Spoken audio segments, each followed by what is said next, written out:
Hey guys, quick double bogey show PSA. This episode is a long one. We dove into the Legend of Bagger Vance, bringing on our first ever guests for a movie review, the Never Seen It podcast, and it got really long. So we decided to basically record 2 episodes in one for you. So if you want to listen to us talk about the Happy Gilmore anniversary and our buddy who went to the Waste Management Open, that's the first half of the podcast. So if you want to listen to the movie review, that's the second half. So it's a little longer this week, but we divvied it up for you guys so you could consume it however you'd like. Love you. Yeah, I've only said that to one customer. What is it, Cody? But it was like either you don't have the balls or you don't have the money. Which one is it? And then either way, like, Okay, just with my personality, if somebody told me that, That's- I would immediately have to buy I can't believe you guys don't remember this because that's exactly what you said. No, At I remember it. Cody actually told me in the office here, Okay. and I was very starstruck by it. I thought it was a great line. It's genius. that Big was time when you one were hitter. doing the Fleet Farm deal. Yes, That's what it was. yes, Either you don't got the money or you don't got the balls. Which Yes. is it? Yes. and I want both. That's so. we could get Miles to do anything. Is that saying?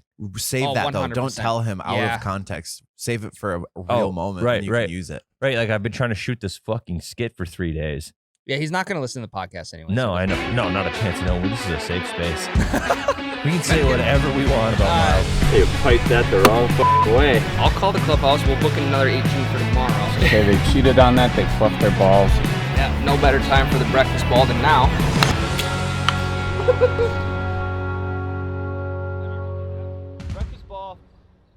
So guys, welcome back to the Double Bogey Show. If you paid attention to any of the cold intro, this is a safe space. This is a safe space for us. This is a safe space for you to come and listen, To talk about your boss, to talk about your boss, to talk about scumbag basically- sales tactics. yeah, basically anything that's going on.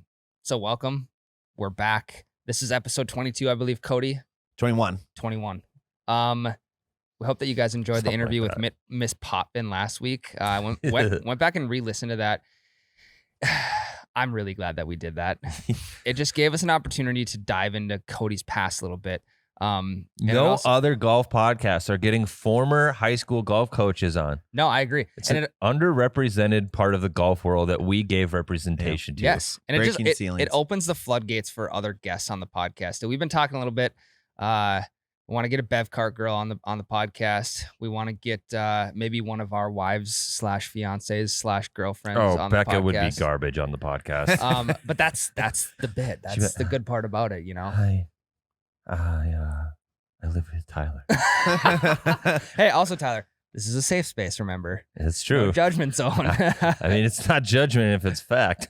what are we talking about? Segment 1. I just rolled up.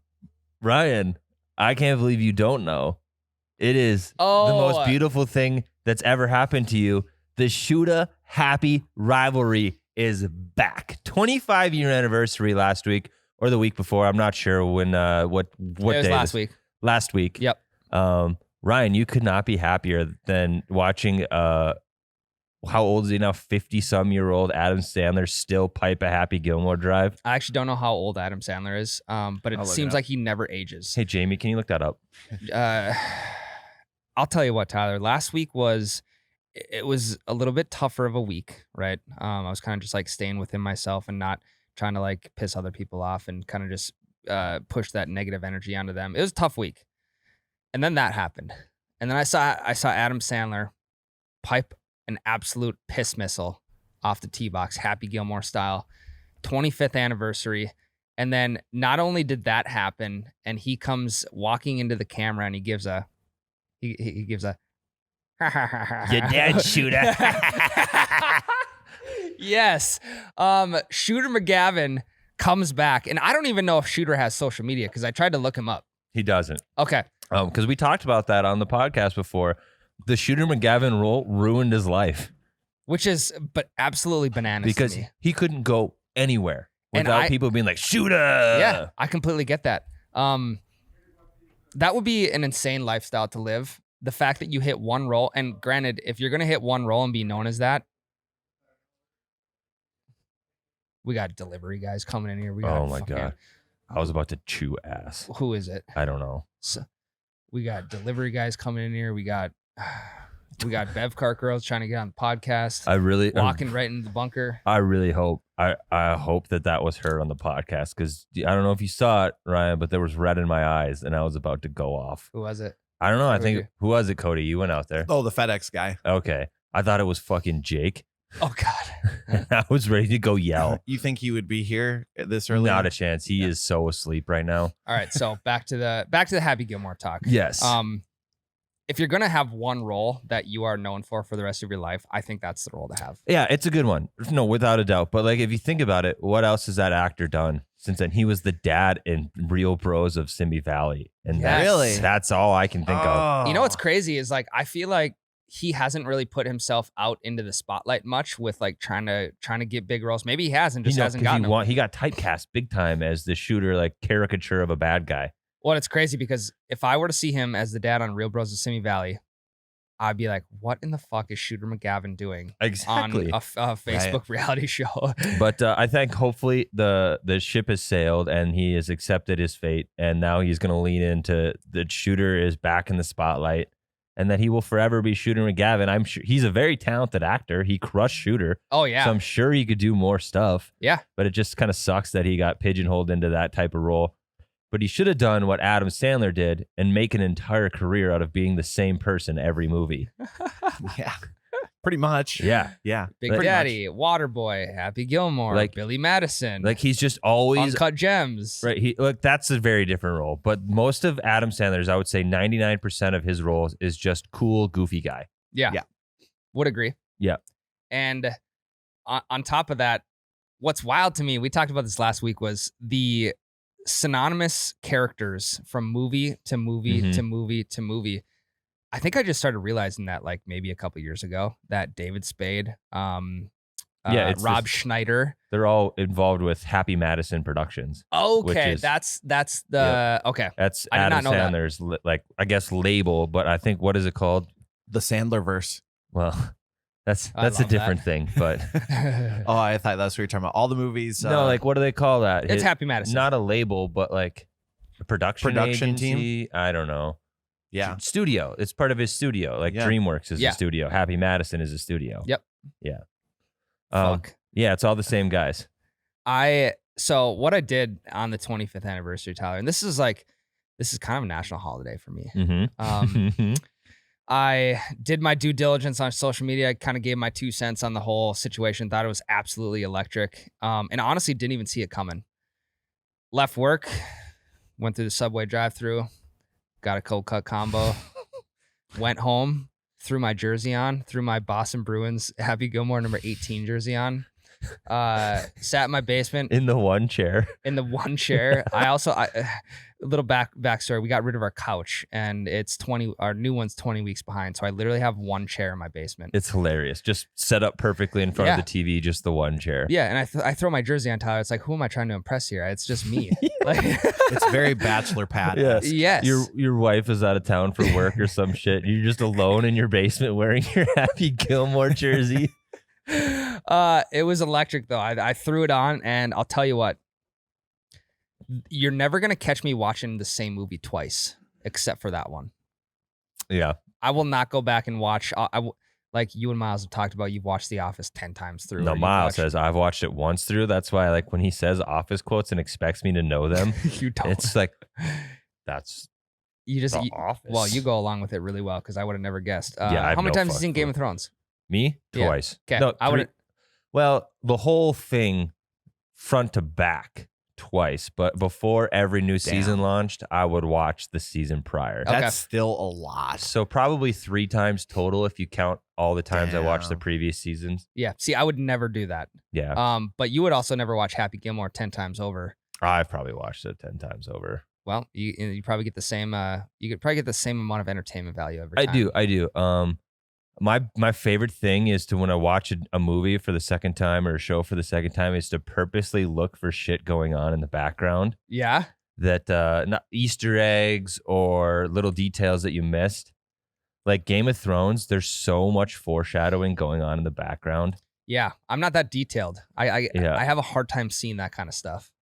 Like when Ned Stark is fighting Jaime in the streets In the background Okay. on the wall are 2 axes crossed over each other, and one of the axes is the exact same axe they used to cut off his head as the prop. Spoilers. Wow.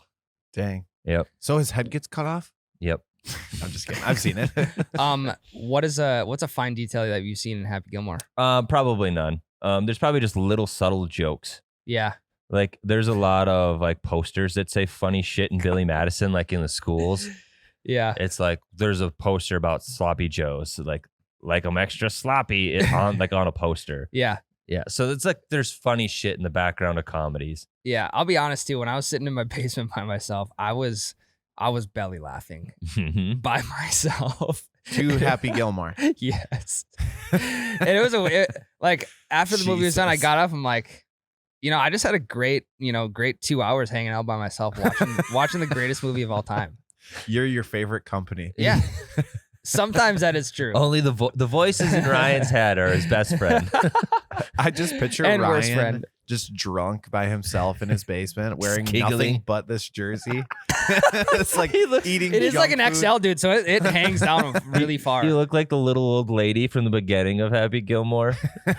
The little his that's grandma. No. That's Billy Madison, right? No, what movie is it? The I old don't know. little old grandma. That's Where he's talking to the thing on the apartment. Oh, won't look, it's you. that's all the Asian over. grandma. Yeah. Yeah. She's just wearing his jersey with no pants. Yes, That's yes. Ryan's running around like Yes. that. That's Happy Gilmore, right? If I could trouble you for a warm glass of milk, it helps put me to sleep. You could trouble me for a glass of shut the hell up.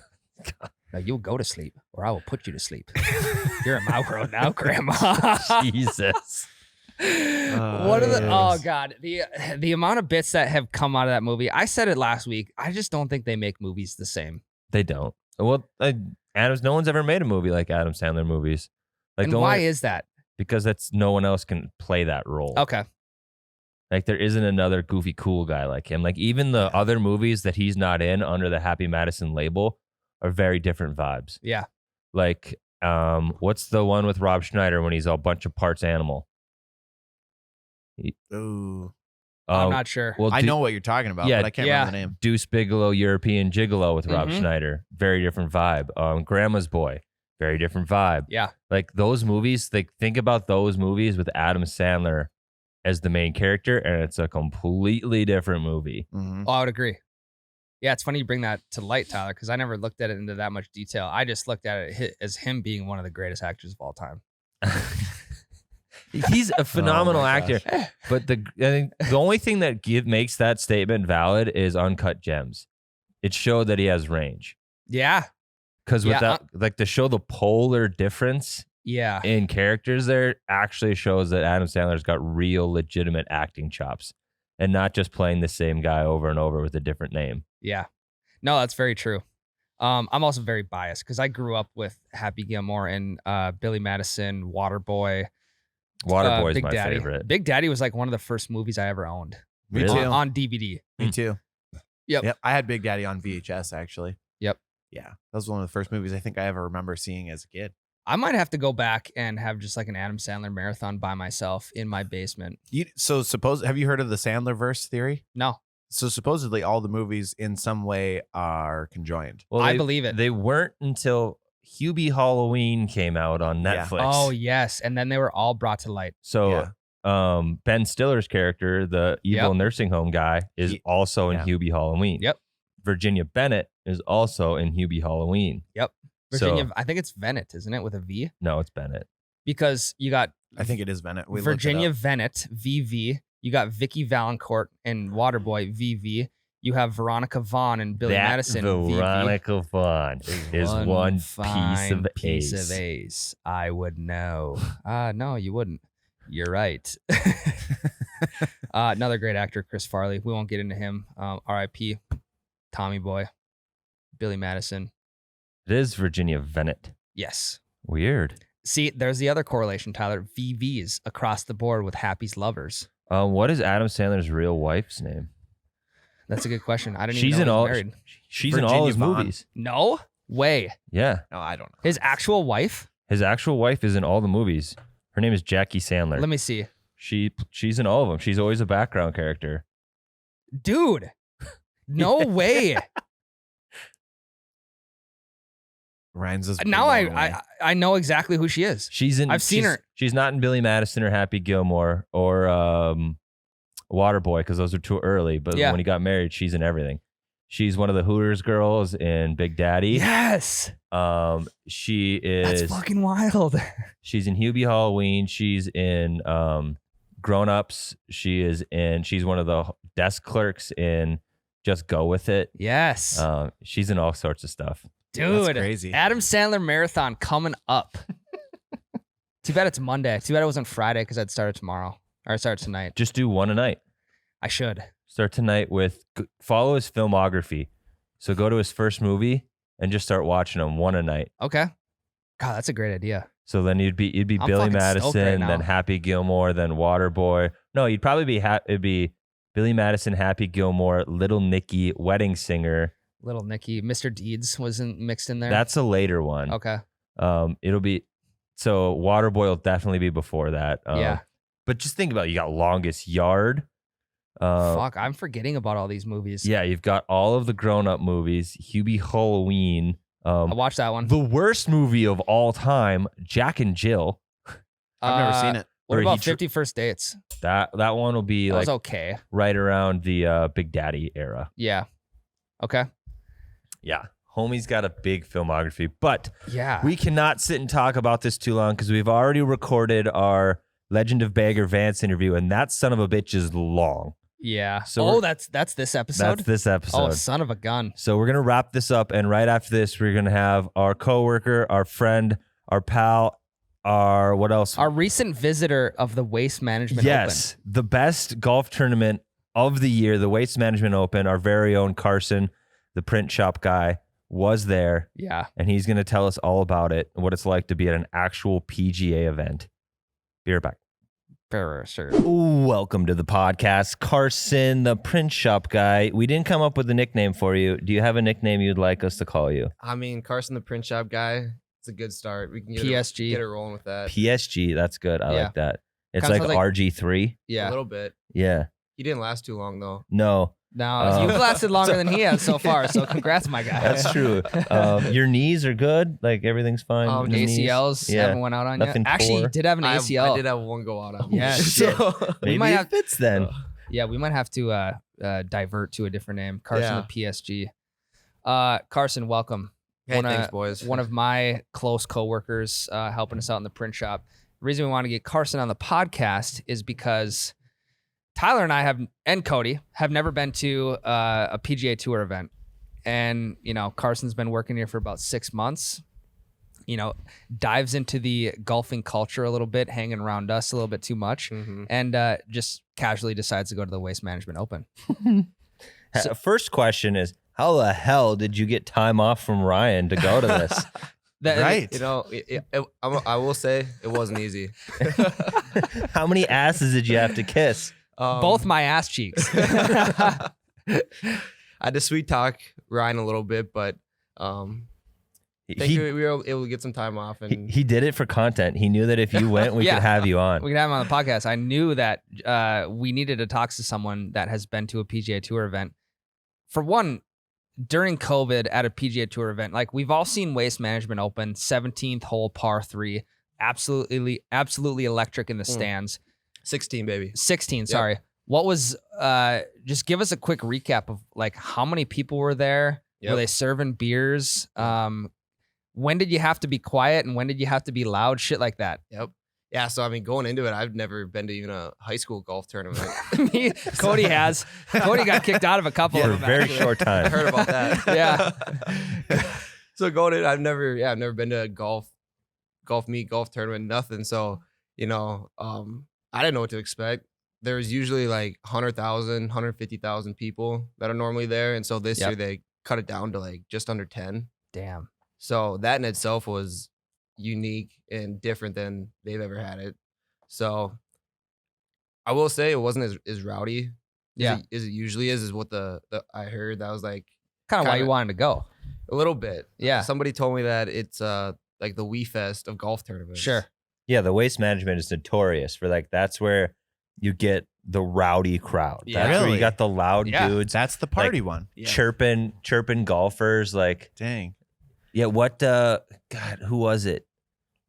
I think it was Brooks Koepka or something last year. Some guys were chirping him, and Brooks just gave him the old flick of the cap. Oh, really? shit. Yep. I thought you were gonna say gave him the bird. No. Yeah. Won't surprise me. Well, like he piped a drive and then just turned to him and flicked his cap. Cocky.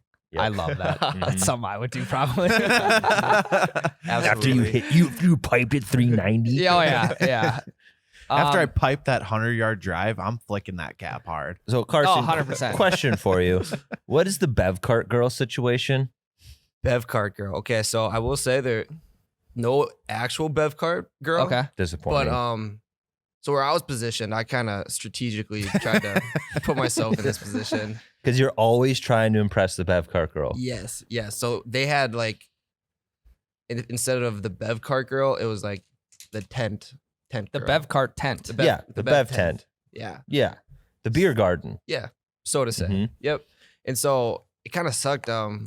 Usually at the 16th hole, that's like the party hole. That's where they put all the grandstands around Yep. one hole, and they usually have like a big grandstand for general admission, which was what I did. I wasn't paying $1,500 to, Right. Okay. to get a VIP ticket. If you don't mind me asking, can you tell us how much a GA ticket costs? Yeah. So a GA ticket ranged anywhere from like 150 to like 250 about. That's Jesus. not bad. It's not bad, but also at the same time. Especially with a limited number of tickets too. Mhm. And how much were beers? So 150 to 250 bucks. at the end of the day, pretty much. Oh yeah, easy. So beers were $9, and then mixies were Jesus. $11. I think at one point that I was getting a little tired, and I bought a $15 vodka Red Bull. Well, the Red Bull no. was $10, Yeah. right? And the one shot of vodka was $5. Do they at least give you the actually. rest of the can? No, Absolutely not, dude. Rip off. Rip off. they got to be getting their money too. Yeah, I mean, So- whatever. It's just like going to a concert. Yeah. So does your ticket good for all 4 days or is it one day? Just the one day. Oh Dang. That makes it even tougher. So what day did you get to go? So I went on a Thursday. Okay, Yeah, so it was the opening day. Opening day, yep. And we got to back up a second, Cars. You booked your flight. You were originally going to leave Thursday morning, correct? Yeah. And you Correct. accidentally booked your ticket for the Waste Management Open on Thursday, which they start about what time?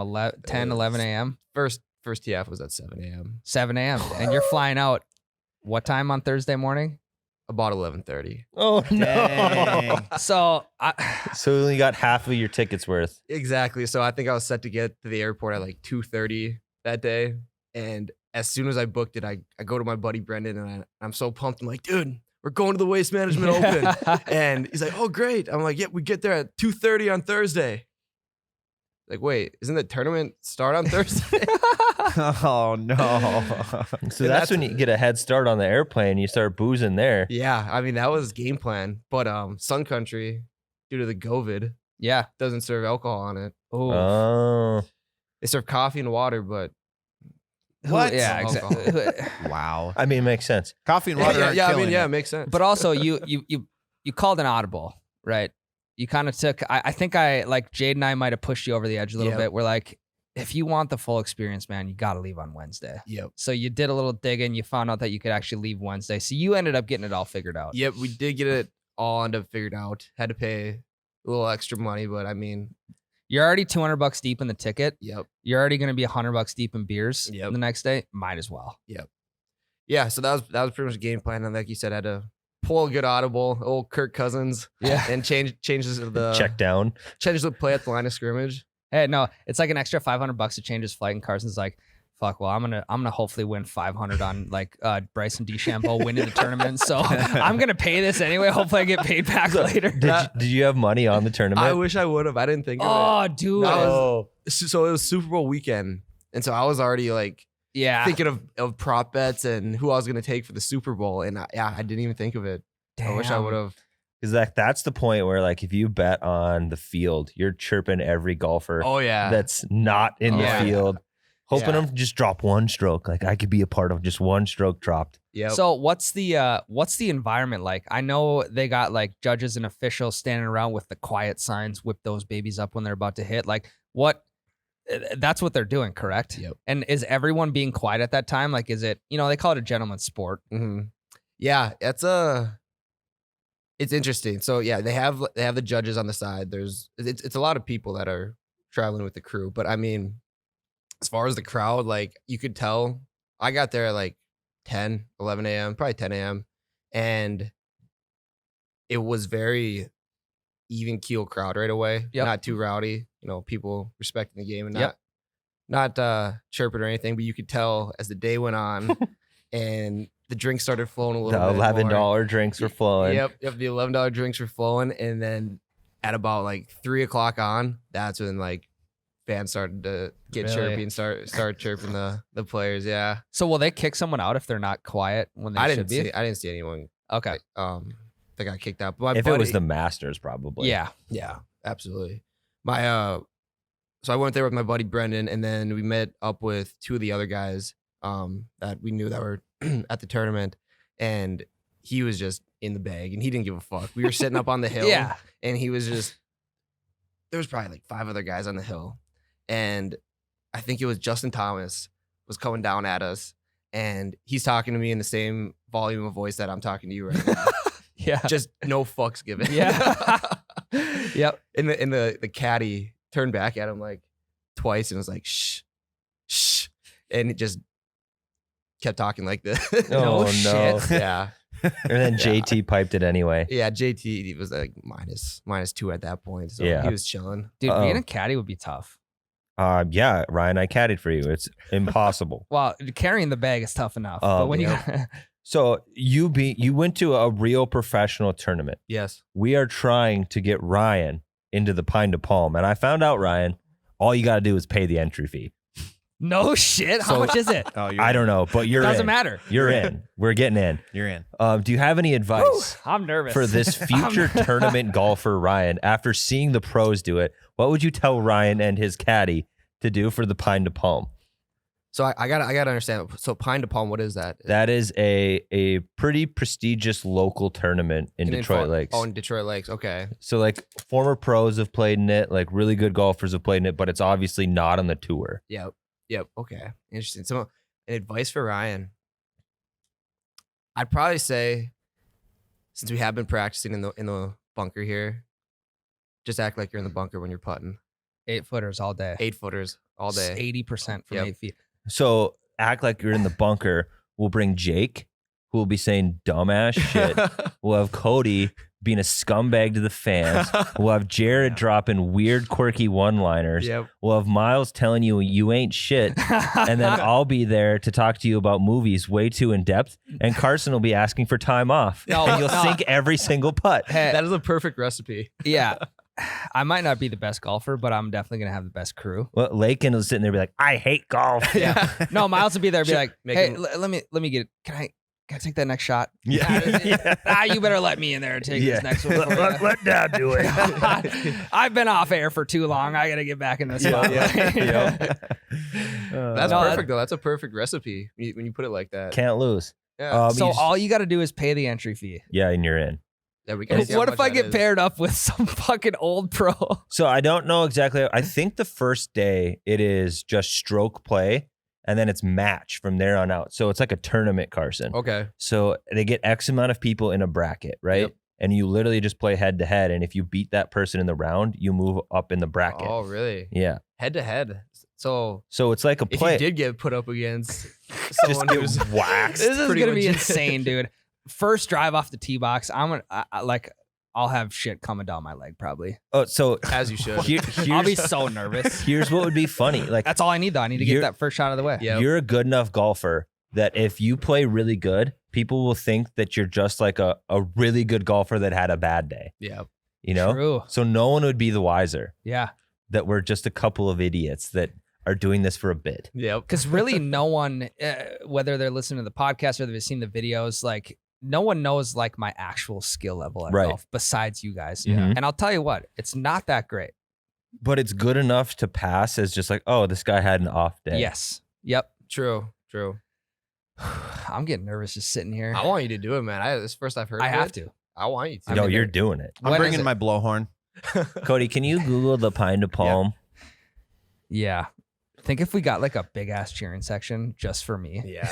That would be funny as shit. Maybe just get like We could 15 tell- people. Yeah, Get we a just party have. bus on the ride up Yeah. there. Yeah, we have like a You Betcha meetup at Pine of Palm. Dude. Yeah, they wouldn't let that fly. Why? It's kind of snooty. September 11th and 12th. That's good. Beautiful.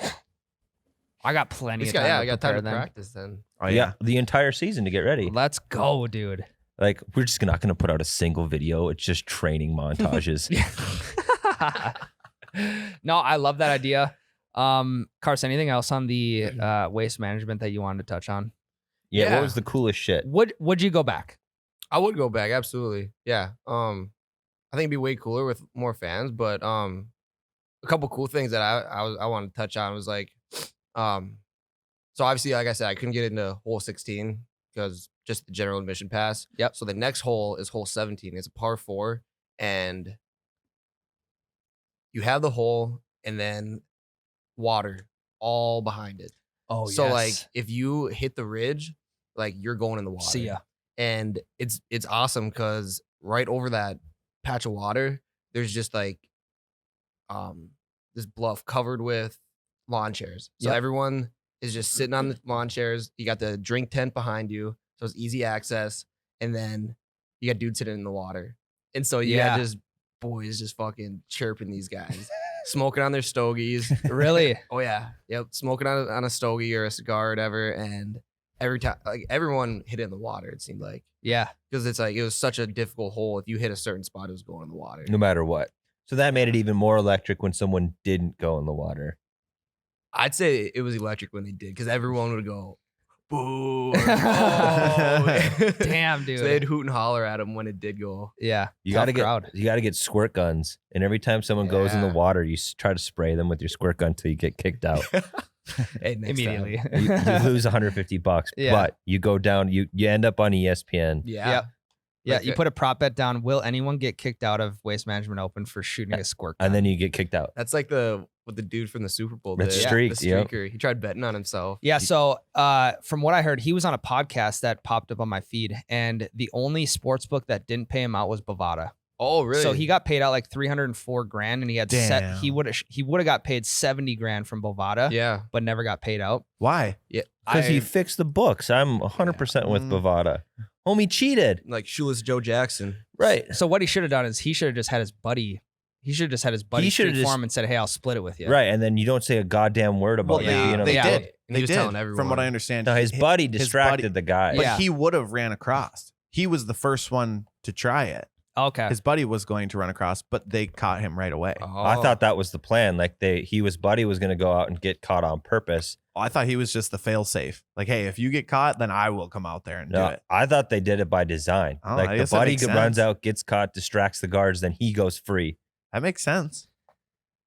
I'm not doing that.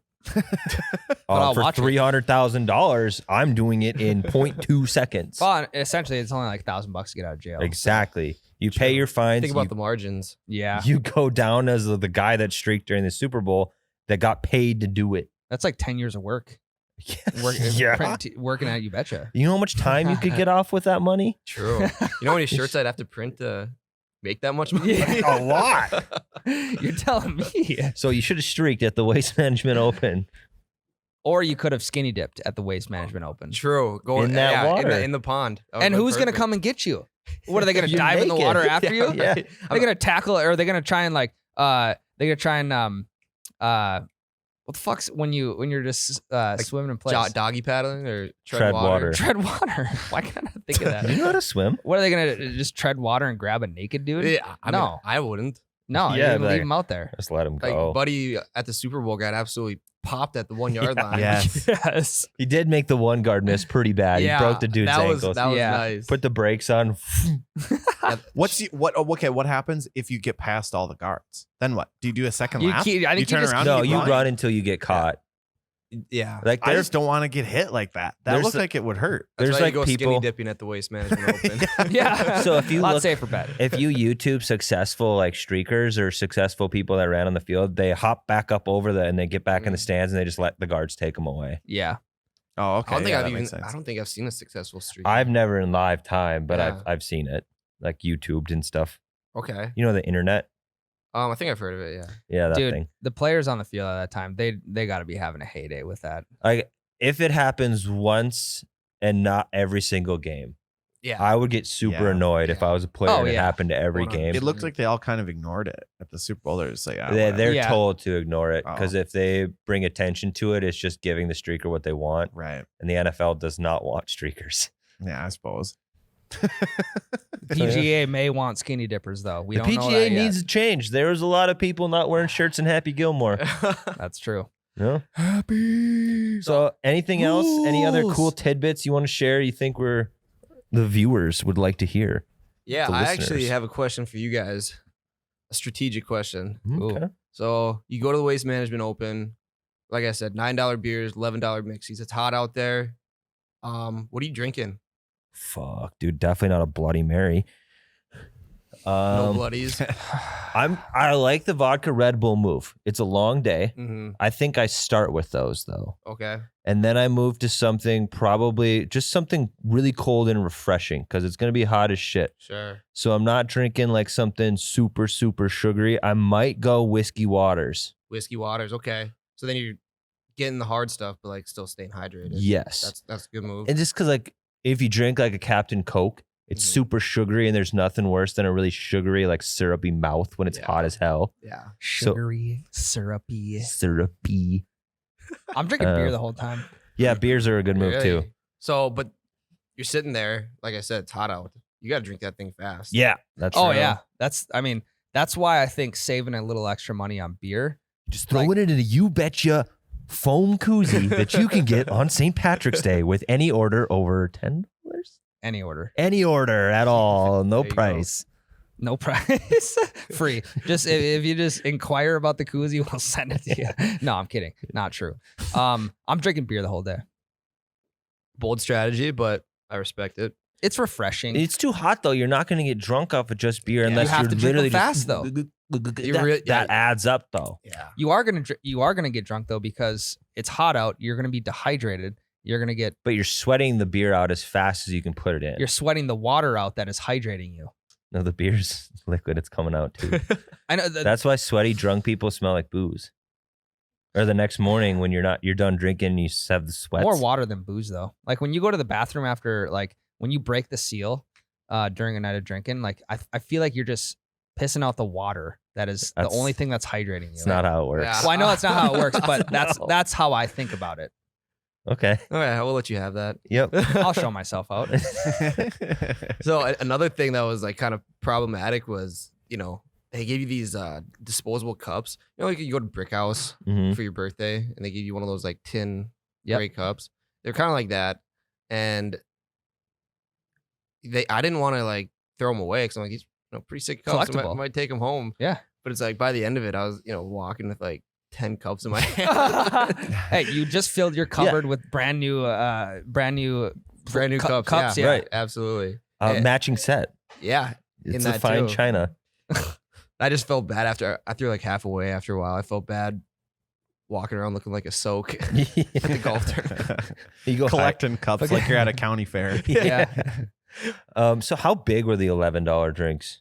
It was just like it looked exactly like those Brick House cups. I think they were like 12 ounces. Yeah. Okay, Probably just okay. Can of beer. So Because I was worried that it's like a regular golf course mixie, where it's like 6 Right. ounces Super, for super, $11. super small. That Yep. would be a rip off.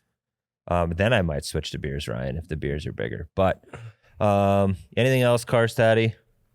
that's all I got, boys. You got anything else? We gotta go. This is the longest podcast we've ever done. Ever. We have to go to Waste Management Open as well. Oh, that too. We also too, have to that get too. off the air. People are going to unsubscribe. All right, guys, we're out of here. Merch is wide open. OUBetcha.com. Breakfast ball stuff is all up there. Go check it out. And then we got the St. Patty's Day launch coming. I believe Monday, March 1st is when that'll all drop. So go check it out on the website. We'll see you back in episode 22. Hope you enjoyed this one. Love you. Bye. All right, later. All right, we'd like to welcome on to the podcast. We've got Anthony and Arnold from the Never Seen It podcast. How you doing, guys? Doing good. Glad to be here. Yeah, good. I'm doing great. Thanks for having us. These guys are living in the balmy weather of California and Seattle right now. What's the temp up there? or over there?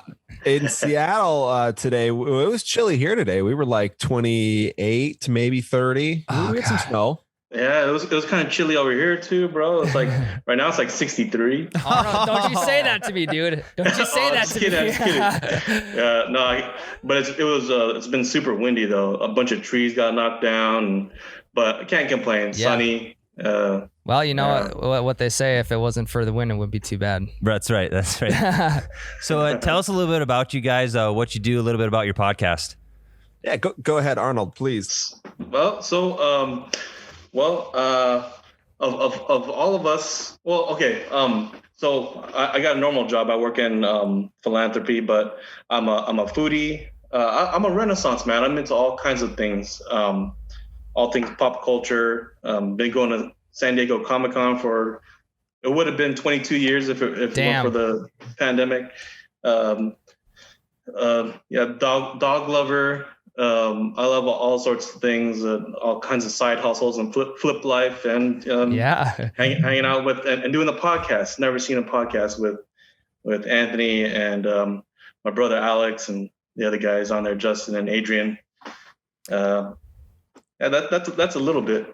So at Comic-Con, you dressing up? You going to Comic-Con? Yeah, what are you dressing up as, Arnold? What's your go-to? Oh, dang. Okay, so I've never really cosplayed. I'm more of a consumer, and I take a lot of pictures. I enjoy seeing all that. I go for if you see me there, I'm probably in line trying to get some of the exclusive collectible toys. Yeah, there we go. Trying to meet some cat. Like I met the cast of the Game of Thrones. Oh, that's sweet. We are absolute awesome. Game of Thrones nerds over here. We've gone into so many deep dives. At least Miles and I have. Tyler, don't get too deep into it. I will overanalyze Game of Thrones with you for hours on end. Well, we don't have any cons here, but if we did, I would probably either I would cosplay as either Captain America or get super shredded and go as Ivan Drago. The latter would not happen for you. Yeah. Ivan Drago. That would be sweet. Now you're speaking Arnold's language. Yeah. Yes, dude. Yeah, hey, Arnold. One of Arnold's buddies sees him at Comic-Con. They're like, "Hey, what's up, man?" He's like, "Dude, I don't have time for you. I'm trying to get autographs. Like, leave me alone." He is so dialed in. just tunnel vision. Yep.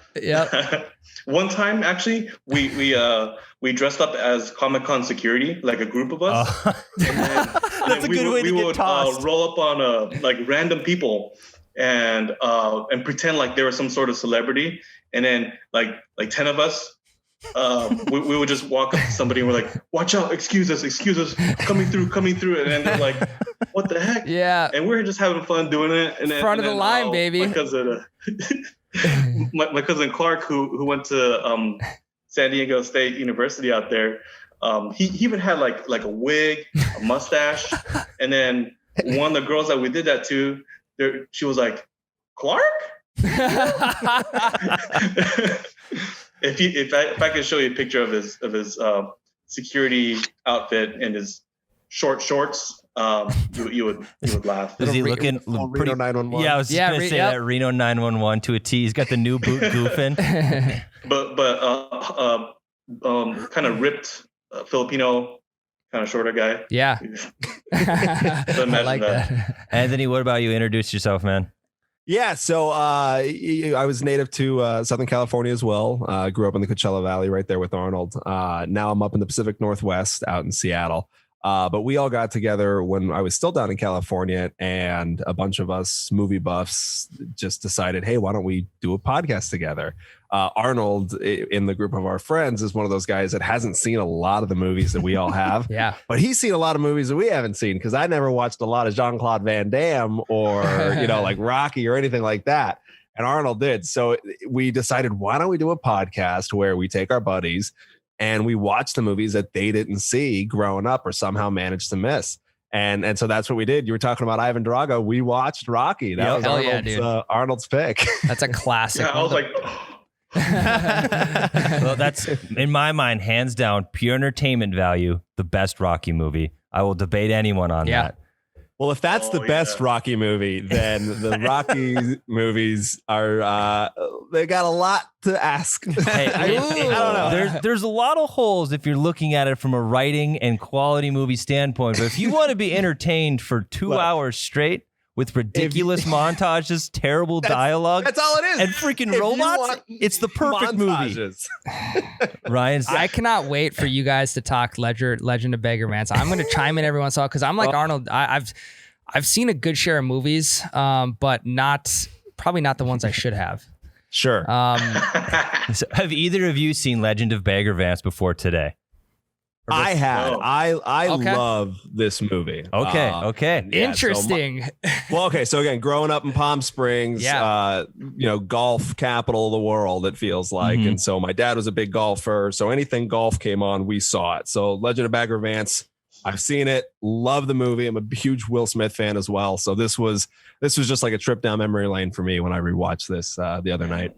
Yeah, I had never even heard of it. When I saw the title, I was like, is that a almost like, was that like a mythological movie or something? Yeah. or what world is this? But then it made sense. I was like, oh, okay.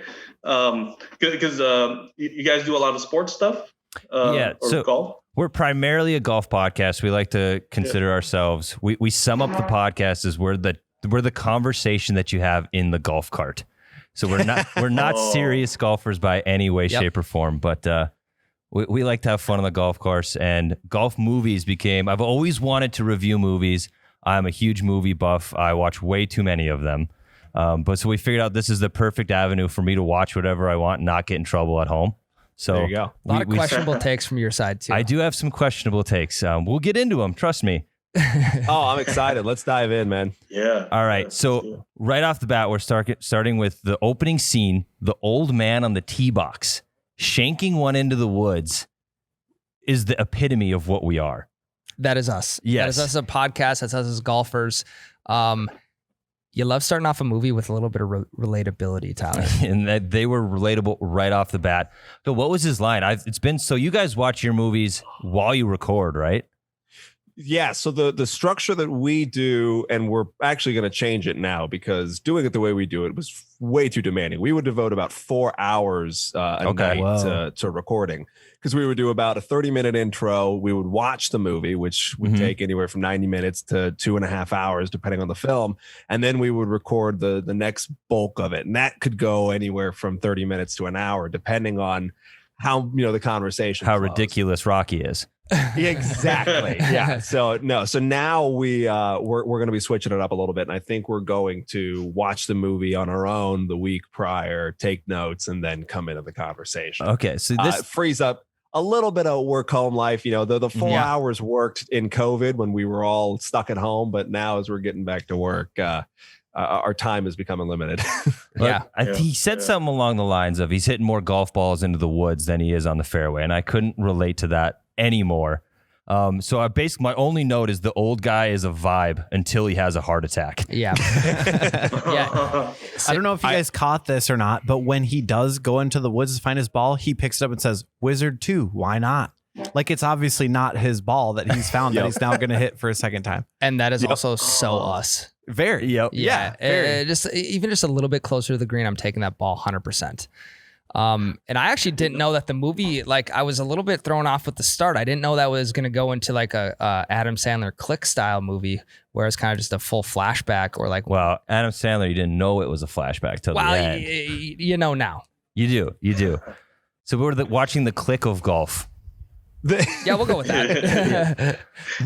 I want to start things off. This is just kind of a full recap. One little take that I have.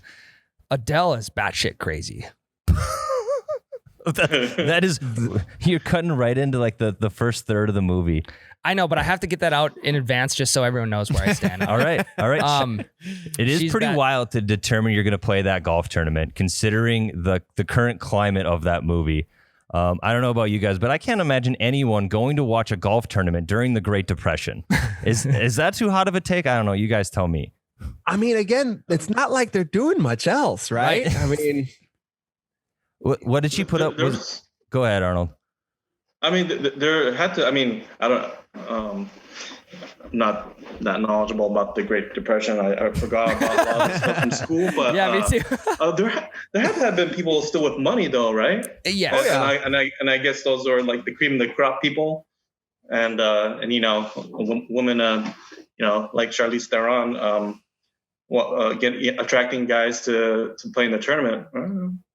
Yeah, Like a it makes succubus. sense. She got guys to play. That's for sure.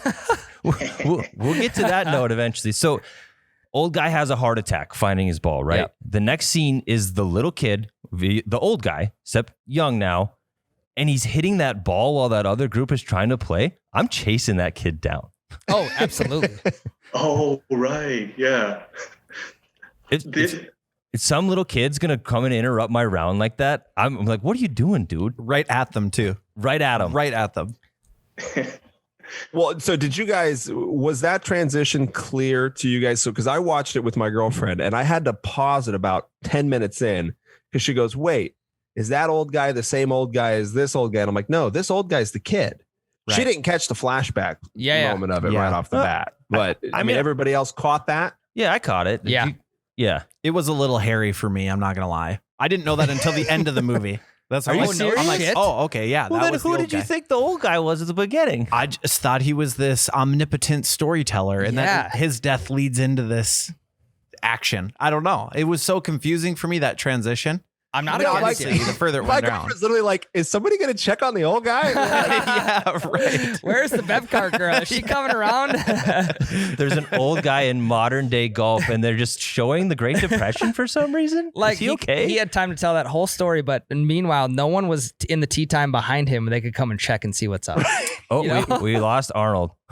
Oh, we do. This happens now and then. Arnold's internet connection is known to be spotty. We'll get him back in. So do we just keep rolling and wait for him to come back in? Absolutely, make fun of it too. Yeah, we'll keep.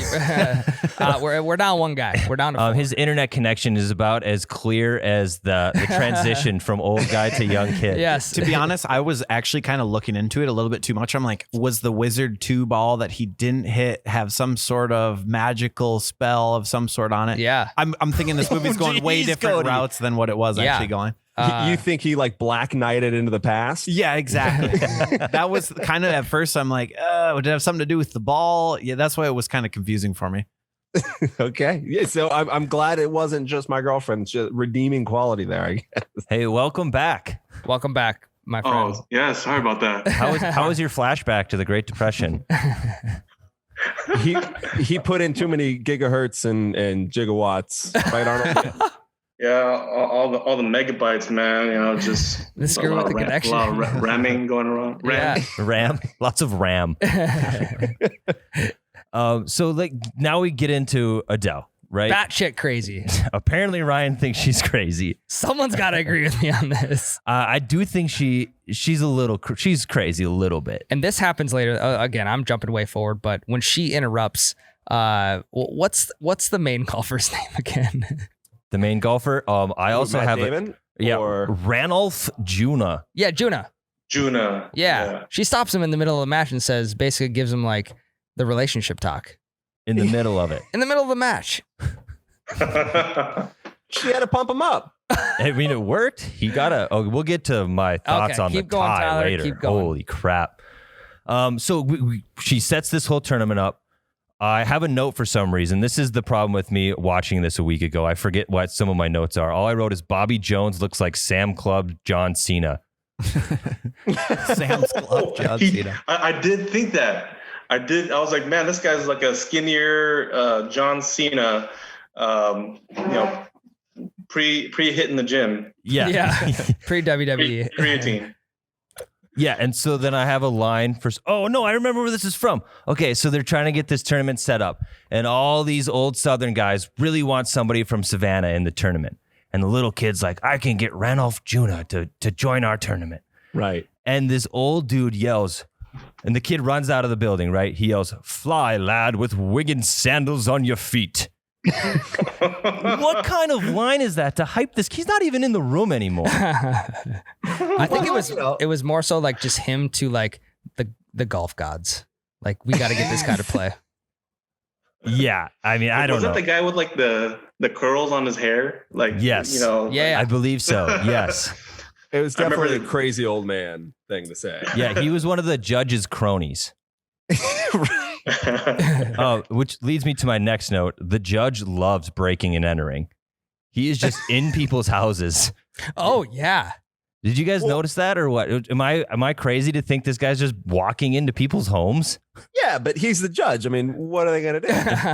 Fair enough. It's a small town in Depression era Georgia. He's the judge. It's not like there's other judges, right? Yeah, what's he gonna go try Right. himself? Who are they going to bring the case in front of? Right.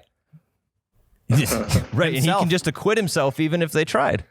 It's the perfect crime, guys. So that's it. You become a judge. You cannot get convicted of anything. Yep. We've solved crime, I think. I think I'm going to go back to school. Okay, so Adele is Only in Georgia, though. Oh, there we go. yes. Has to be Savannah. in Georgia. So Yes. Adele is recruiting players for this tournament. I think Adele was a mad genius to get Bobby and what's his name? Hagen. Bobby and Hagen. Yeah. She played them both like fiddles to get them to agree to the tournament, right? Oh, absolutely. But the move to get Ranulph into the tournament was weird. When she's like seducing Ranulph while the kid is asleep. Asleep? Asleep. Yeah. Such like an 8-year-old move. I want to hear your guys' opinion on this. I don't know how old this kid was, but is this a bro move or a really, really weird move to let him watch Adele undress? Yeah, because he did. Matt Damon said like, "Well, don't worry about him. He's fast asleep." Yeah. Knowing that he's not. Yeah. Look, you guys have never been hanging out with a 30-plus-year-old man when you're 9 years old. That's what I'm saying. That's drunk and, back from the war, doesn't really have a home, that's now about to hook up with some hottie that, as far as you know, he just met. You guys never had that coming of age? Well, now that I I think about must it. have missed that. In Fargo, there's not that many ladies and there's not that many war vets, 9, 10 years old, right? No, Arnold? Right. It's a 10-year-old's maybe- dream. I need therapy. Maybe some cousins or something. And, What did you you pretend like you don't hear something, but you know what's going on. And Alias. No, that was definitely it was, but you got to figure. I mean, Charlize Theron, she's was left, abandoned from him when he went to the war, and he just kind of That's up true. and went. And when he came back, nothing. Right? Hasn't heard from him in how many years was it? I don't even remember. But A lot. now she needs something from him, and it's like, okay, so here's a man that she loved, that she was gonna potentially marry. Yep. Does she try to rekindle that relationship, or is it just business? And he goes, hey, jump on. And she's like, all right, if that's what, what'll get me out of here quick, let's just get it over with, because I've done it before, right? So I can offer you that and be done. And then he calls her on it, and we can see that no, she can't. Right. Well, he caused a lot of trauma. So is she's batshit crazy comment. The dude did cause a lot of trauma for her. Yeah. Yeah, I don't know how many. I can imagine. Yeah. I don't know how many years it takes to get over that kind of thing, Tyler. I've never been through it. Apparently more than 10. Yeah. So maybe he is the root of the craziness. Yes. So my next note, he's practicing after Adele leaves in a puddle.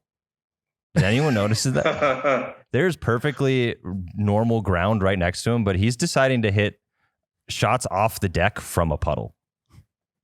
Yeah. Maybe he was really like he hasn't hit a ball in a while, and he can sure as hell hit it, on a flat ground, perfect. But he wanted to try the most difficult scenario and work with that. He's building his own tough lies. That's what it is. There it is. I mean, it's dark too. He can't. The depth perception's off. It was poorly lit scene. Yeah. A lot of whiskey. A lot of whiskey. A lot of whiskey. What did you guys think about Bagger Vance emerging from the darkness?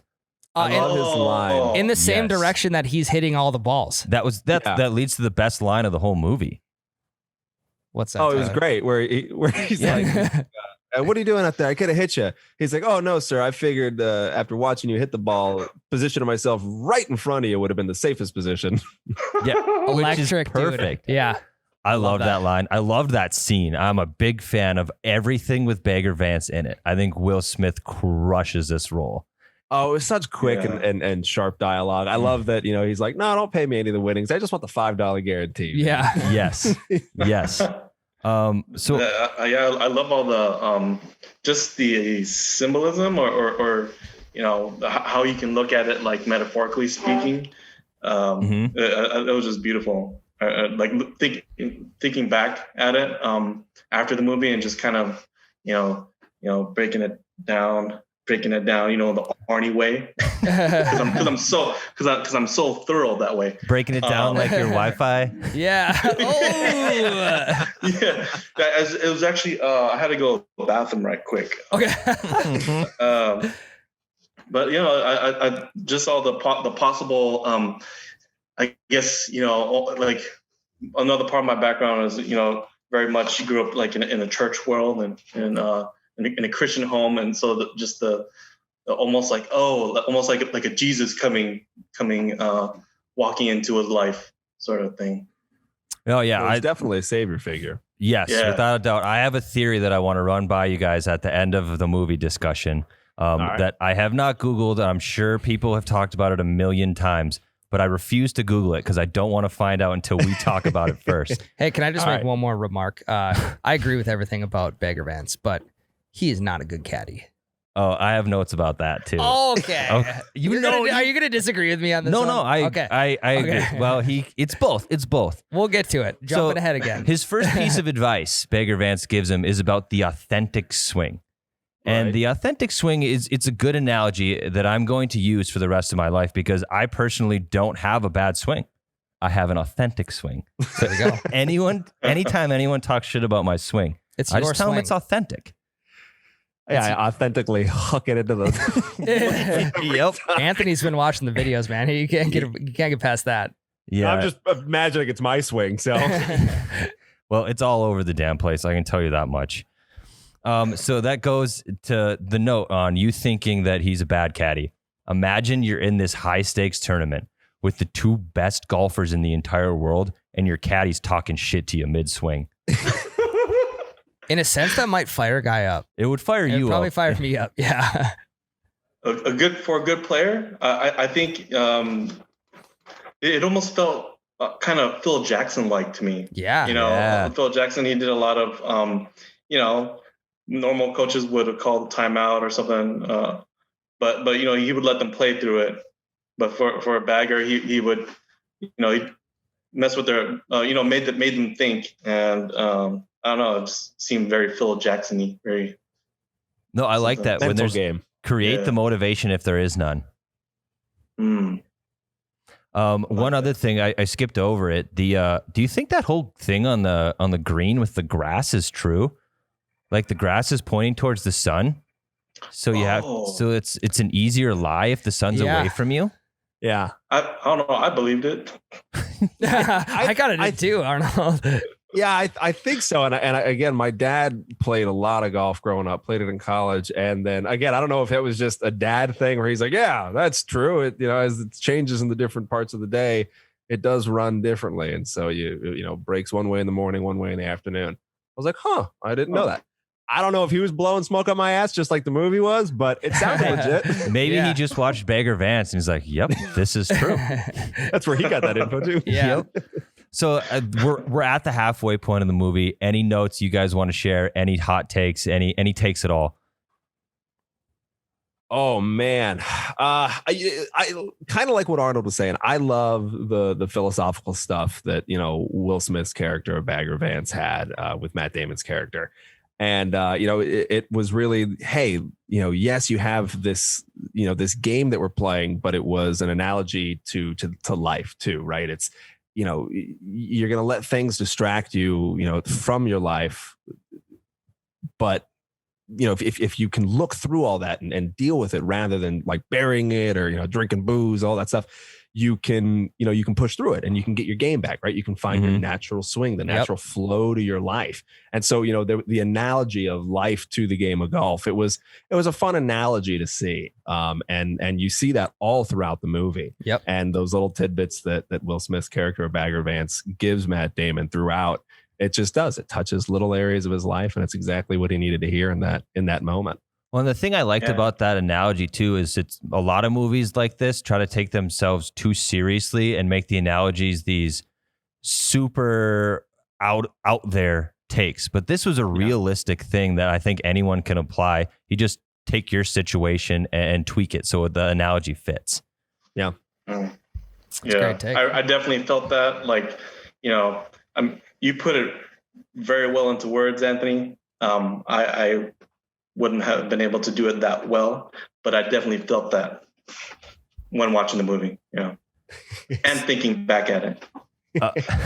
So talking about the round they're playing, and Juno has a terrible first day, right? Yeah, isn't he like 16 strokes back or something insane? After day one, he's 12 strokes back. That's crazy. You don't come back from that in any way. There's no world where Unless you come. Bagger Vance is your caddy. And he's talking shit during your swing. I know. And it was a 2 or 3 day tournament. It was 2 days. And I think it was right. It was 2 rounds. 4. I think it was 2 rounds a day for 2 days, wasn't it? Oh, that makes sense. That because I was a little confused with the timeline there as well. They definitely played 4 rounds.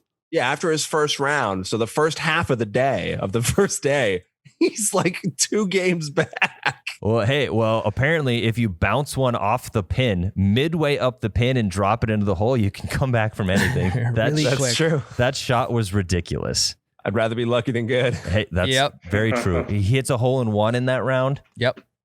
Ridiculous all-time round by Ranulph. So I have a note, and maybe you guys can fill me in on this. I wrote Hardy is always creeping. Do you guys? Oh, yeah, because so he was creeping on Charlize Theron. He was creeping on Bagger Vance behind the tree. Yeah. Right? Yep. When he was becoming like guest caddy or whatever, he was junior caddy. Oh yeah. Yeah, he's creeping all over the place, man. And he's creeping around the woods in the beginning of the movie, and then has a heart attack. Yep. Yep. He's everywhere. Some things never change. I wrote down that pure determination equals pure panic. Not sure what I meant by that note. But now going to the first, I wrote this. Was this the first ever stinger? Right. So he's in the woods, and he's got to hit it through that tiny little gap, and he can't get any loft on it. So he takes it. I think it was his 1 or his 2 iron or something. And he hits the world's first ever stinger in the Great Depression. Yeah.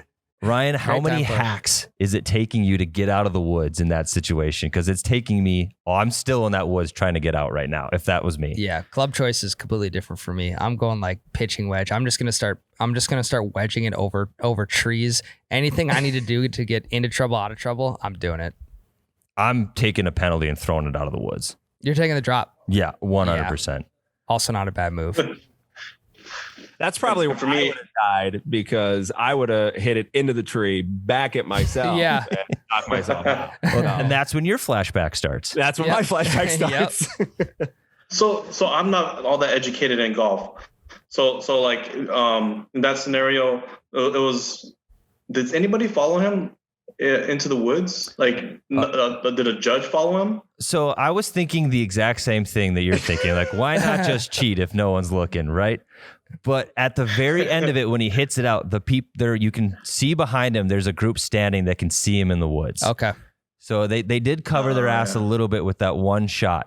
But I was thinking the same thing. Like, there's no way anyone's going to believe that this shot came from where it did. And he was also a man of integrity. Like when he moved that little leaf or something at the end.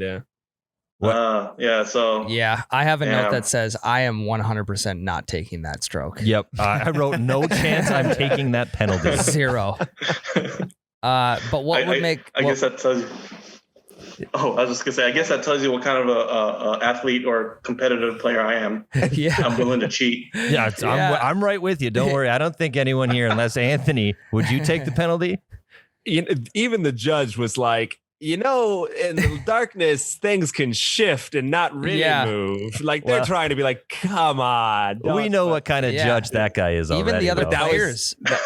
That was set up though, right? Because that's what the kid says. He goes, golf is one of the only sports that you can call a penalty on yourself if you're honest. And most people are, Which is great writing. Great writing for that tiny little throwaway line to end up mattering.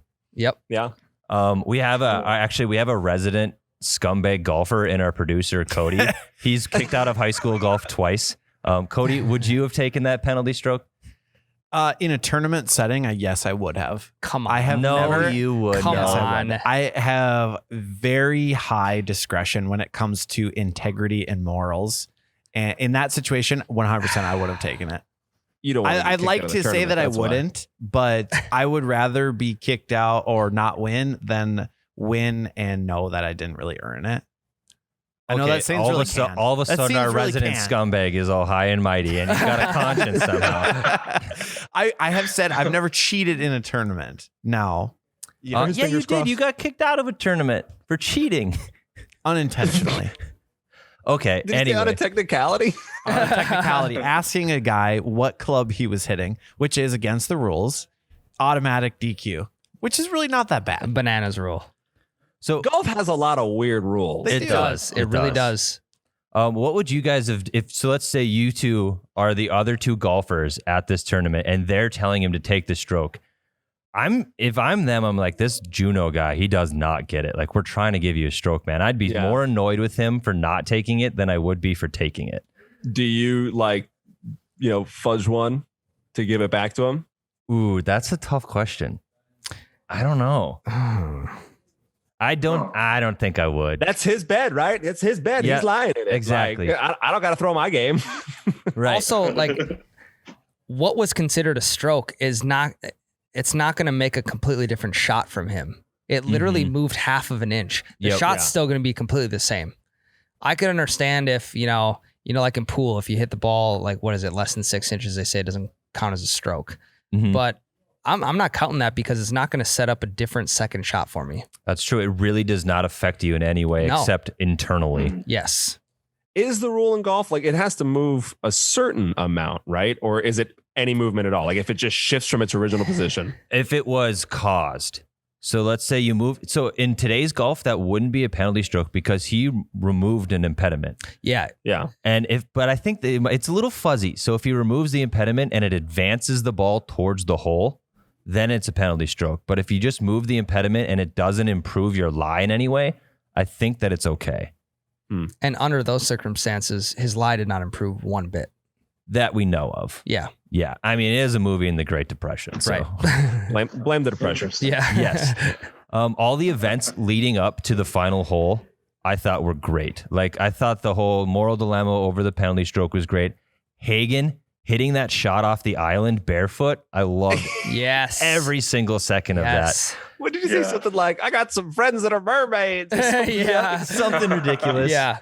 And then this actually made me jump in my seat. But when it gets too dark and the judge screams at the top of his lungs to everyone, go get your cars, we need headlights. Yeah. Why did he yell it so aggressively? I was literally just in my chair at home. I mean, I'm thinking because the greenskeeper is next to him going, no, don't drive on my grass.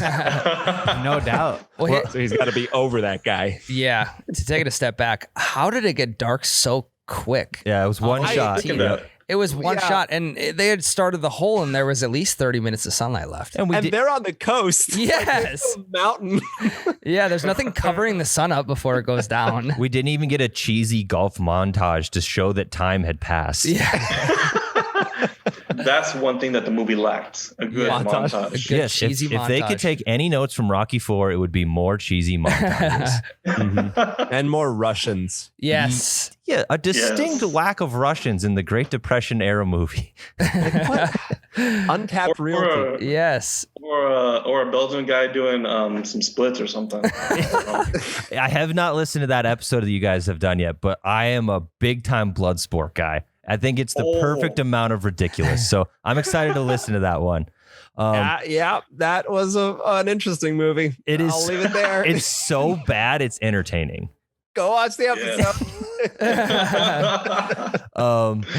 Yeah. So it ends in a tie, which is ridiculous. I mean, but I don't know. I have so many emotions about the tie. Yeah. Like, are we going the full Rocky 1 effect that he showed that he could do it?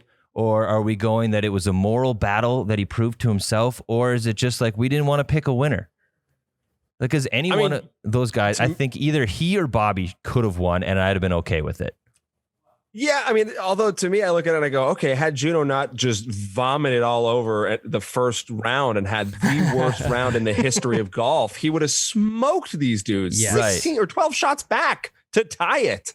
Like, he would have just wiped the floor. So then, like, that argument of who's the best golfer, prime Juno, I think, would have been, you know, without all the war trauma, would have smoked these guys. Well, so there's a $10,000 prize, correct? Yes. Yeah. Yep. What happened to the money? They kind of just left it at the tie, and the money just wasn't even an object anymore. Well, I think it was more implied that it was just the greatest round ever played. So the reward was being a part of it. Gotcha.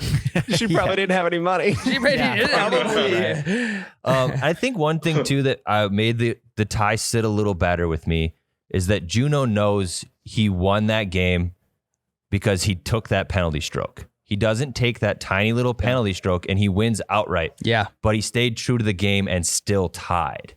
So I think your second point, Tyler, of like him overcoming the moral dilemma and the whole course of the story, I think that trumps all. The money's not an object. Winning is not an object. It's about him, you know, tying in the right sense, not winning in a bad sense.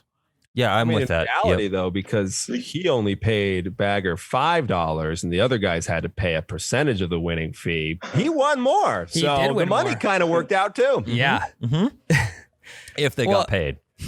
But I mean, I figure they would have to, right? Because it was the you won. Technically, you won. It was a 3-way win. You won. Yeah. Wait, so do you split? Give me my money. Do you split 10 grand or did Adele have to cough up 30? I think you have to split 10, right? Yeah. It was for a purse of $10,000. Okay. Yep. Yeah. So that brings us to the end of the flashback. We cut straight back to the old guy waking up from a heart attack.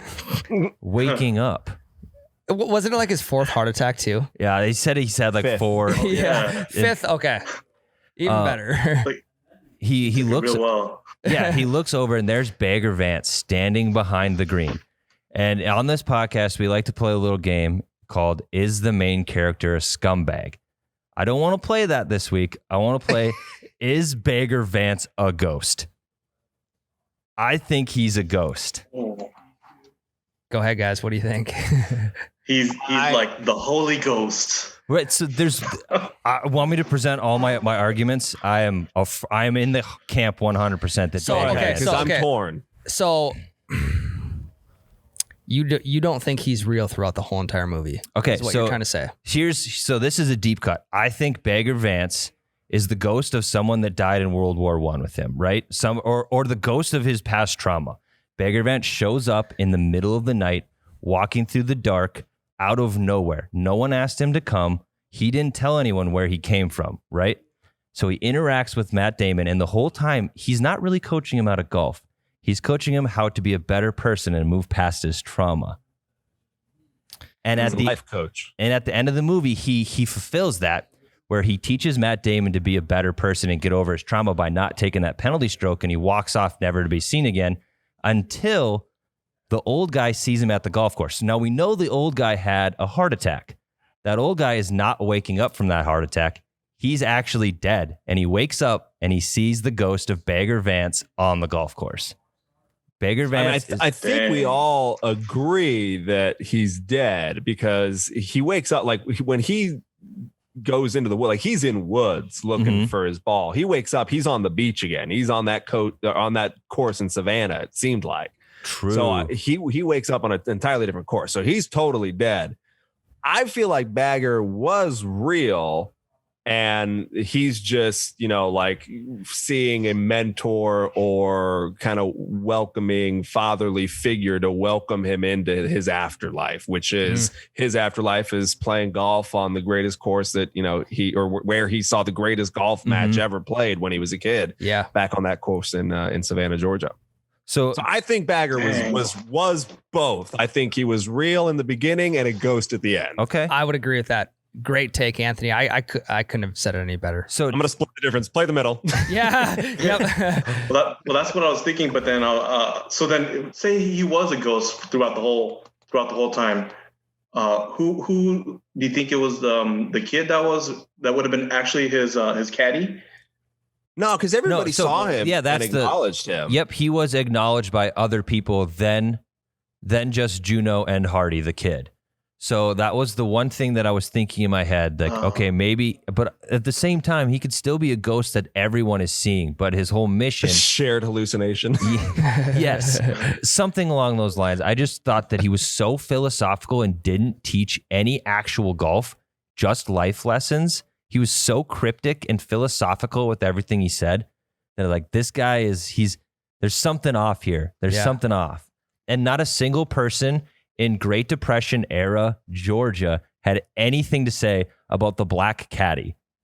So it's just like, it was so strange to me that one you think you hit the nail on the head. Right. Like 1930s Georgia, nobody's saying anything about, hold on, we're letting a black man on the golf course. Right. And the judge is like, you cannot leave. You're helping him play this game. Like, we need you. Like, a Southern judge in 1930s is not saying gonna do that. No way. Well, not in a suggesting manner, at least. He'd be like, no, you don't understand. You're staying. You don't have a choice. Exactly. Yeah. Forcing him to. So I'm stuck on Bagger Vance as a ghost. I'm going to die on that hill. And that's what I'm so afraid to Google it, because if I'm wrong, that's going to hurt me even more, because I love the idea of him being a ghost. Cody, don't look We're going to look. We have to, Tyler. One thing that I wanted to Google, is this story like actually true? No. No. It's a I work know. of fiction. I was just checking if you knew. Googling nothing. I was taking a picture of us because. Yes. So Arnold, what camp are you in? Is he a ghost or not? I originally thought that he was not, but I found that was very interesting. That was a very, very interesting thought. At least toward at the end, like it was like a memory or a dream or something. Mm-hmm. But that definitely no, I didn't think he was a ghost. That he was just a really awesome coach that went coached him with the angle of, you know, this guy, he knows he's got great talent. He was killing it at 15 years old. Mm-hmm. And then here he is now. We just gotta rehabilitate him, and then he'll find his swing. Yeah. And he found more than his swing. Like when he left, I think it was just he knew he was finding his confidence as well. And so, and that was a wrap. That was like the most practical piece of golf advice that Bagger Vance gave, was like, find your swing. Yeah. Anything else is just super philosophical, and it was like, biggest thing, most practical. Okay, I have some answers here, and I am for sure going to butcher the pronunciation on some of this, so forgive me. So Bagger Vance and Arjuna are representations of Krishna and Arjuna from the Hindu text, the Bhagavad Gita. The lessons learned by Ranulph are loosely based on those Krishna teaches to Arjuna while masquerading as his lowly chariot driver. So he sort of is this omnipotent being kind of guiding him through life, essentially making him a better person. So it doesn't really confirm that he's not real, but more so that he is loosely an idea rather than a person. Yeah, it felt like he was kind of like that mystic mentor figure that you get, you know, it's kind of a trope, you know, you're Mr. Miyagi, you're Yoda, you know, that teacher that teaches you through other means, right? You know, Mr. Miyagi was wax on, wax off. He was teaching him karate through real world applications. You know, so for Bagger Vance, it was kind of the opposite. He was teaching him real life stuff through the game of golf. Yes. Yeah. I guess I wasn't ready for that answer, but I like it. So later on, basically in more ways that we can understand, they say basically he's not a god, but he's more so like an angel of God. Okay. So like he's not inhuman, but at the same time, he's really not 100% human. Cody, he's somebody that comes to you in your time of need. Yeah. Like when you're having a heart attack. Like when you're having a heart attack. So I think your Anthony guardian was angel. probably the closest. Yep. Anthony's probably the closest. He's right down the middle. He's not a ghost, but he's also not human. He's a holy ghost. Jeez. He is the living undead. He is a zombie. Now, okay, so did either of you guys, I can't remember, did you guys say that you had seen this before? No, we had never seen it. I had seen it long time, probably 15 years ago. Okay. Yep. So did you ever do the thing that I tried to do? Because when Will Smith was teaching the little kid how to putt and his eyes were closed, did you ever go out there and try to do that? Eyes closed. No. You would put a ball down and you would try to make it. No. Well, we can't. Oh, my brother and I would try to do that. Never went in. Anthony- So neither of us had the Krishna power. Anthony, or whatever it was. I got to make a putt with my eyes open before I can close them. And that's real talk. I mean, maybe that's what you're doing wrong. Maybe that's what I'm doing wrong. Worth a shot. Yeah. We couldn't get worse with our eyes closed. No, we couldn't. All in all, though, guys, we like to rate the movies. I'll let you guys start first. Out of 10, IMDb style. What do you guys think? Arnold, go ahead. 10. Oh, okay, because we've been doing Letterboxd, and then I gave it I believe a 4. So then that would translate. Well, actually, so IMDb's 10 out of 10. I believe so. Yeah. Yep. I would give it an 8.5. Okay. Do they do a half? Mhm. That's Yeah, pretty good. absolutely. We also do something on ours where Arnold gives a Z rating. It's 1 to 5. 5 Z's as he fell asleep during the movie. I love that. No, zero Or no Z's. Z's. Zero Is he Z's. wide Beautiful. awake. Nice. Beautiful. Yeah. Good. Nice. Yeah, 0 Z's, a good sign. Awesome. I love this movie. Like I said, I grew up with it. And it just has enough of that philosophical gooiness with the sports overlay. And I mean, man, Will Smith being Will Smith, and now he's the genie. So maybe he was the genie. I don't know. I give it a 4. I think there are some tropes that are a little played out, some elements of the filmmaking that aren't superb, but I feel like it's a warm enough movie, tugging on your heartstrings, that it delivers with what it was intending to deliver. So I give it a 4 out of 5. Oh wait, no, we're going out of 10. I give it an 8 out of 10. Okay. Beautiful. Good. I was going to 4 out of 10. Damn. I was like, you're a tough critic, man. I was like, Wow. dang, man. I'm just sitting over here rethinking my numbers. Like, I don't want to be the guy that overrates it. Damn. No. I like this movie. Like I said, it's not winning any Academy Awards, but it does what it's supposed to do. You know, you watch it and you go, that was a good movie. Yeah. So I'm with both of you. It's definitely been my favorite movie that we've critiqued on the podcast so far. We do one a month. We've done Caddyshack, we've done Tin Cup, and now Bagger Vance. Nice. And Bagger Vance is head and shoulders above the rest. I'm going to give it a 7.9, and it's not going to get the 8 solely because there was no cheesy golf montage, and that is the only reason. No, I like that. Good point. I'm gonna have to jump on board with all of you for now. Anthony, the most you put it pretty straight from a philosophical perspective. I love that type of shit. Whenever I can get that in any movie, again, like you said, mixed in sports, that's gonna draw me in right away. I'm gonna have to give it a 7.5. Okay. Because my big thing is Happy Gilmore is one of the most elite movies on planet Earth, which is a 10 out of 10. I'm going to give this a 7.5 out of 10 based off of that movie itself. Ryan bases all movies off of Happy Gilmore. It's the Happy Gilmore rating scale. So 7.5. I thought it was a great movie and would agree with you, Tyler, that best one I've seen so far from podcast review standpoint, 7.5. We could be reviewing Shawshank Redemption, and I was like, it wasn't as good as Happy Gilmore, Give it a 6. so I'm going to give it a 6. Schindler's List, 4.5. Needed Yeah, more. that might get a 5. Adam Sandler's not even in this. How can I like it? I know. Needed more Shooter McGavin. Yeah, Tyler's holding out on me too. He's like, we're not doing Happy Gilmore until the very last movie review. I'm like, son of a bitch. Well, because everyone knows what you'd say. I know. I will give it a fair rating when we do it on the podcast, though. All right, perfect. Cody, where are you at? I would say my views line up with all 4 of you other guys. I would say I'm right at probably 8 flat out of 10. It was a good movie. Like Anthony said, it's not winning any Academy Awards, but it's just a good, solid movie. It's for that era also just a good, solid, good morals, good message, just a good movie. It reminds me of a movie you'd go to like your grandparents to watch with your grandma. Yeah. It's wholesome. Yes, Yeah. very wholesome. I stayed Minus up- the one scene. I stayed up.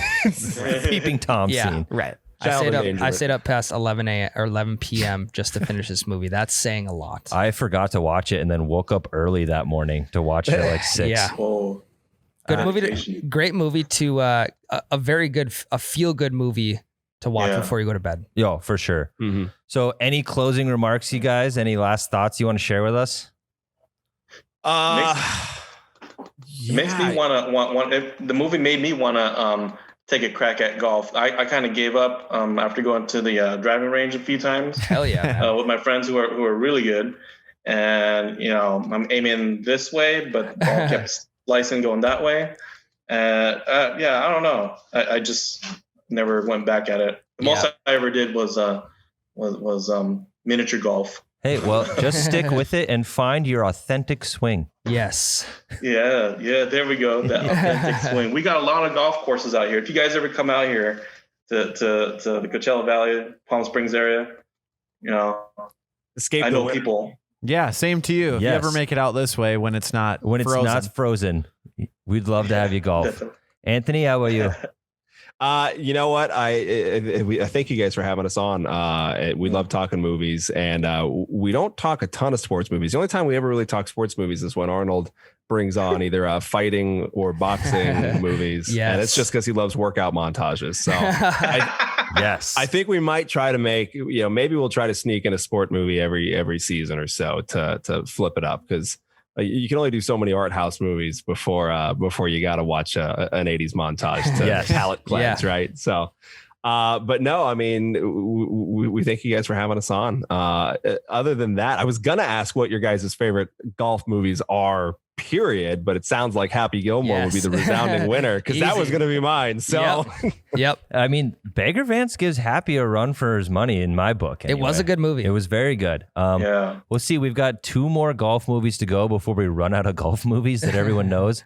We've got Greatest Game Ever Played and The Caddy. And I've seen Greatest Game Ever Played, and it's garbage. So Bagger Vance is definitely ahead of that. It's a front runner. well, you can always do the Tiger Woods documentary on HBO. We've done it. We did. We've done we it. did. Yes. Oh, there you go. I got a lot of hot takes about that one. So well, everyone's heard those before. We'll save those for another day. But thank you guys so much for coming on. I had a blast. I know Ryan and I appreciate it. So Yeah. One last thing real quick too. If any of our listeners want to come listen to you guys, where can they find you? Yeah, so you can find us. We stream on iTunes and Spotify. You can search the Never Seen It podcast. You can get all of our links at our website, neverseenitpodcast.com. Our Facebook, you can find it Never Seen It Pod. Twitter is Never Seen It _PC. And our Instagram is Never Seen It Podcast. all right. Thank you guys so much, everyone. You heard them. Go give them a follow. Give them a listen. We'll be back next week. Yeah. Thanks, guys. Hell, that's a breakfast ball.